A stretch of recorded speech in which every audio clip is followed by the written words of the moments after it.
It's been 2 months na mga kadora, simulan nang nawala si Bobet at si Divine, and until now, nag-aantay tayo ng justice pa rin. So, habang inaantay natin at dumating na yung ika-60 days nila, isi-celebrate natin to kasama ng mga mangingisda at mga residente ng Dipakulaw, Aurora.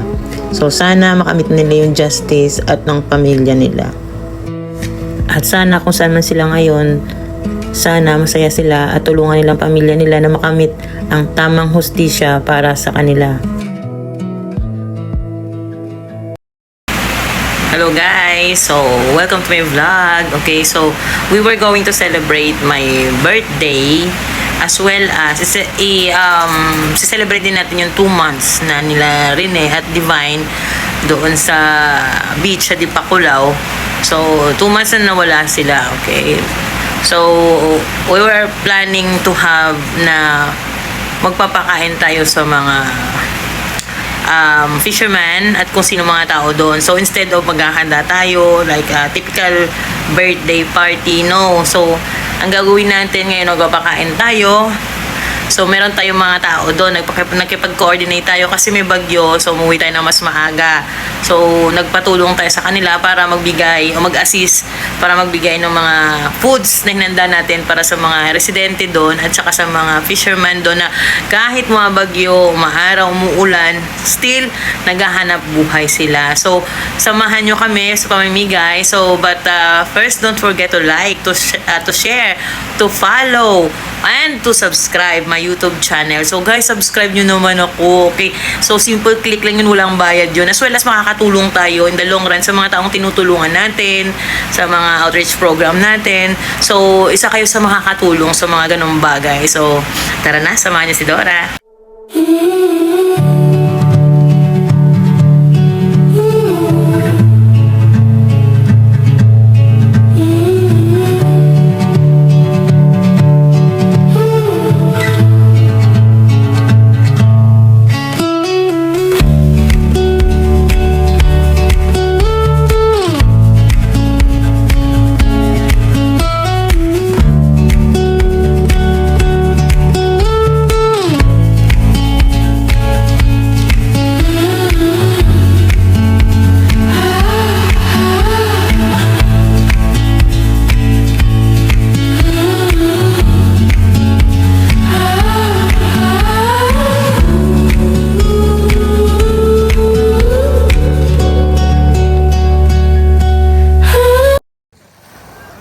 Mga kadora, pumunta muna kami dito ni Sis Pia sa daungan ng mga isda. So, despite na medyo masama ang panahon, still marami pa rin mga kababayan natin na naghahanap buhay at kumukuha ng mga huling isda.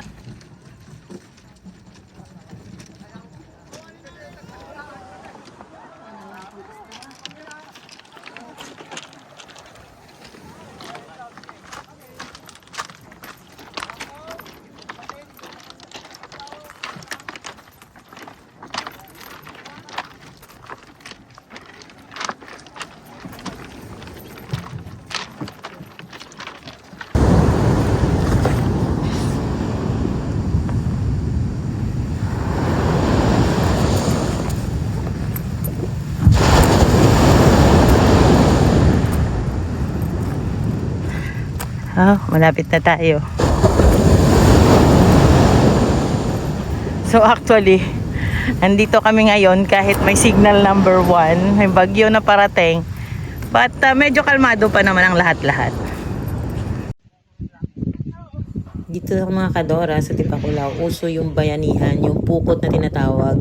So nasubukan natin maghatak-hatak ng mga lambat para tulong-tulong sa pagkuha ng isda. So, yung mga residente dito, tinutulungan nila yung mga mangingisda na hatakin yung lambat na yan para makakuha ng isda, lalo na't masama ang panahon. So, sabay-sabay silang humahatak para mas mabilis. Parang bayanihan kumbaga sa atin noon. At dito natin naisipan mga kadora na magbigay ng mga pagkain para sa mga kababayan nating mangingisda. Kasi sure ako gutom na sila sa paghatak ng mga lambat na yan, pagtatrabaho, pangingisda. So meron tayong mga nakasama mga construction worker na nagtulong o tumulong sa paghatak ng lambat para mapadali kasi lumalakas na rin po yung mga alon.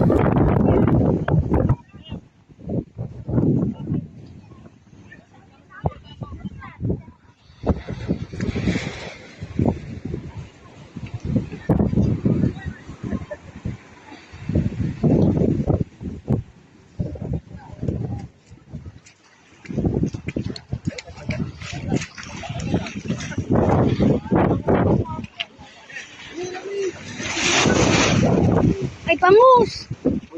Ala, parang ganyan o siya. Bangus. Galpin.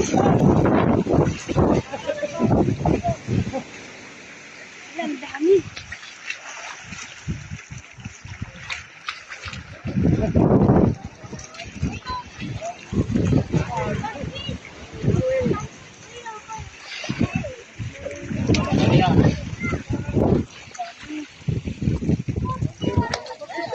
Mine yung mahaba. Mine. Ay! Aray ko, aray. Ay! Buhay! Ay! Ay! Ay, okay. Yung mahaba, akin na lang.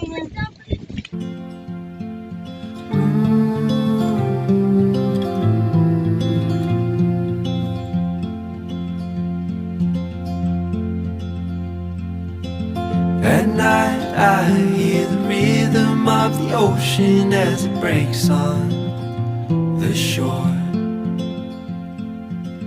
And I think about all the things that I am grateful for. And they say, May bayad na. hold on to the ones you love, keep close to you. Thank you.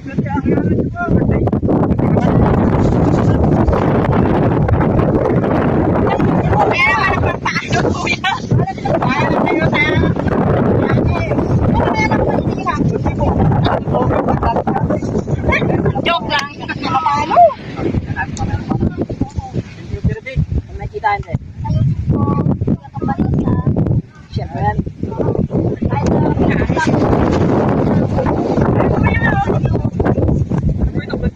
Birthday po ni Ma'am Joy.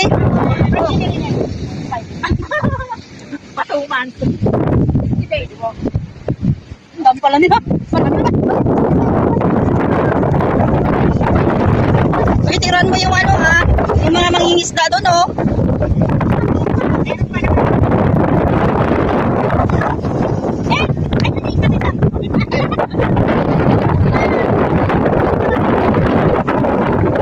Di ba sa sabat kaya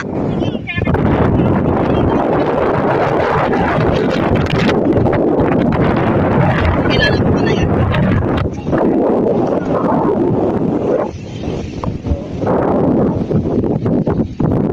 Picturean mo rin pala. Uy, yung pagkain ko, nabawasan ko na yan ha. Naibigay. Ayan o! Meron. Ay, may ano yan. Nakainan ko yan.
it's my birthday. So, napag-desisyon na natin na instead of getting a party o kain-kain, whatsoever. So, napag-desisyon na natin na, so, same as the other years o mga many years na nangyari,